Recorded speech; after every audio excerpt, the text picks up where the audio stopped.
रायगड सम्राट अल्पावधीत लोकप्रिय ठरलेले रायगड सम्राट रयतेच्या सेवेसाठी सदैव पुढे. रायगड सम्राट राजकीय, सामाजिक, शैक्षणिक, शेतीविषयक अचूक बातम्यांसाठी रायगड सम्राट न्यूजला सबस्क्राईब करा. पनवेल तालुक्यातील कोंडले येथे कलश यात्रा संपन्न. 22 जानेवारी रोजी अयोध्या प्रभू श्रीरामाची प्राणप्रतिष्ठा केली होती. या निमित्ताने पनवेल तालुक्यातील कोंडले गावात कलश यात्रा काढण्यात आली. या कलश यात्रेत ग्रामस्थ महिला वर्ग सहभागी झाल्या होत्या. भजन गात महिला वर्ग या कलश यात्रेत मग्न झाले होते.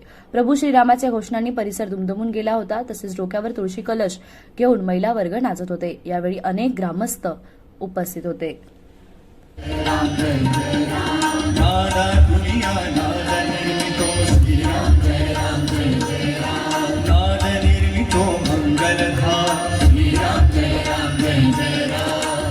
ब्रह्मात आहे राम, जय राम जय जय राम. चैतन्यात आहे राम, श्रीराम जय राम जय जय राम. सत्संगाचा सुगंध राम, श्रीराम जय राम जय जय राम. आनंदाचा आनंद राम, श्रीराम जय राम जय जय राम. त्रिभुवन तारक आहे राम, श्रीराम जय राम जय जय राम. सुखकारक हा आहे राम, श्रीराम जय राम जय जय राम. श्रद्धा जेथे तेथे राम, श्रीराम जय राम जय जय राम. शांती जेथे तेथे राम, श्रीराम जय राम जय जय राम. सबुरी ठाई आहे राम, श्रीराम जय राम जय जय राम. चैतन्याचे सुंदर धाम,